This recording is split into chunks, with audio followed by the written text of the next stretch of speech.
Often we think we need a full map when we actually need the capacity to move forwards without one. I'm Suzanne Rath, and you're listening to Endures for your daily dose of endurance, leadership, and life lessons. So today I was reflecting on a conversation I had with my husband.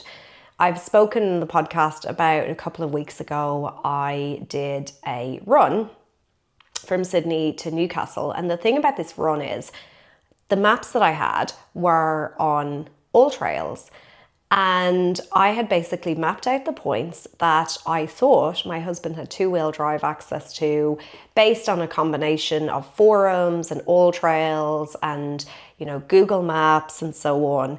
But there was still a huge level of uncertainty around some of the areas, and there was a couple of times that I made mistakes. And one of those times led to us in probably the pitch black with the potential for batteries running out of our torches, running out of our phones. It was freezing cold, having to turn around and navigate back off a trail and add almost an extra 10 kilometers onto our route because we had to come around by the road. And I was talking to my husband about doing another actual organized race this time. And he said, oh, wow, this one they have like maps for the crew. It seemed like such a luxury after the event non-event, the thing I decided to do myself that we just did where there was no phone coverage and there was this huge level of uncertainty. But it got me thinking about how often as leaders, as business owners, we actually need to move forwards without a map and what the steps are that we can take to do that. And so tying it into the whole Endures framework, I want to start with the idea of envision. And sometimes we just need to envision broadly sort of the end destination. But if we can't see the whole path, we need to just be able to take the next step. Because sometimes if we can't see the whole path, having that big broad vision is actually really overwhelming. There was a long time in that run that to think about the finish line or to think about how far I had left to go was massively overwhelming. So all I thought about was the next step, which kind of comes into this idea of navigate. So the second stage of Endures. And part of how we navigate is we anchor to conviction rather than certainty. So in business, in leadership, anchoring to conviction is around internal rather than external. So sometimes certainty can be external. There's actually very few things in life that are certain, like death, taxes, hardships, sickness. All these things are a certainty that they will happen at some point.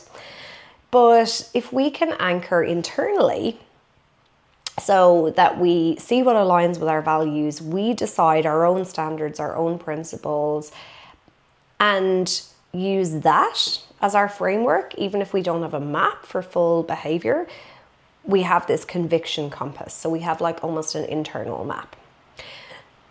The third piece is move before you feel ready.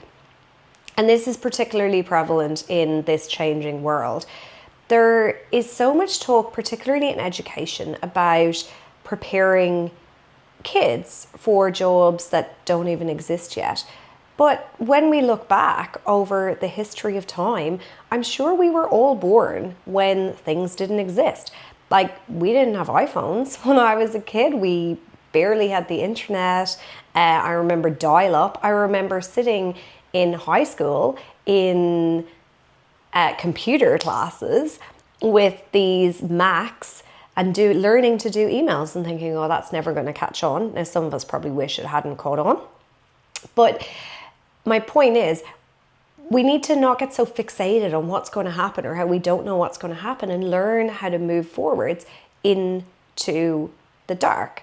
So momentum creates confidence, not the other way around. So we test, we iterate, we adjust.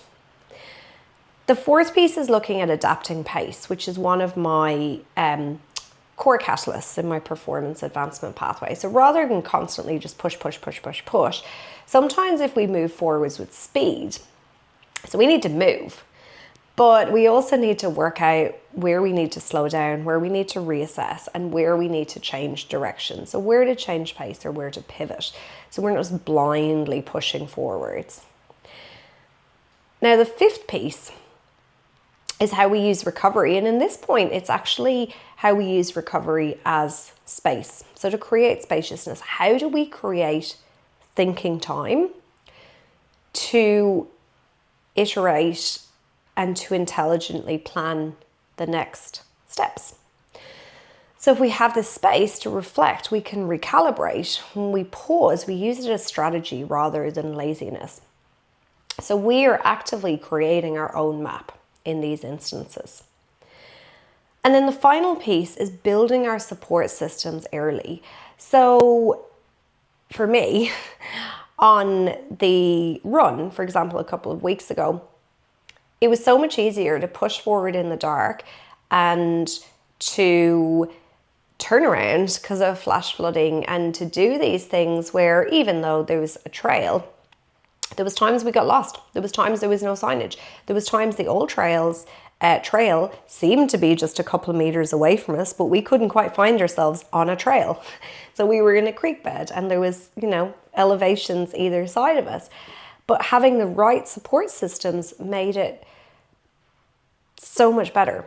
And I emphasize the right support systems. So people who hold space, who are mentors, who are peers, who can actually amplify your endurance rather than holding it back. So if you're at any point in your life, your leadership, where you don't have a map in front of you right now, and look, I would argue that so many of us don't have a map in front of us. 2 questions for you. Actually, 3 questions. So what is the next step that you can see? And how do you take that? What are you avoiding because you want certainty? Because often the magic is in the work that we avoid.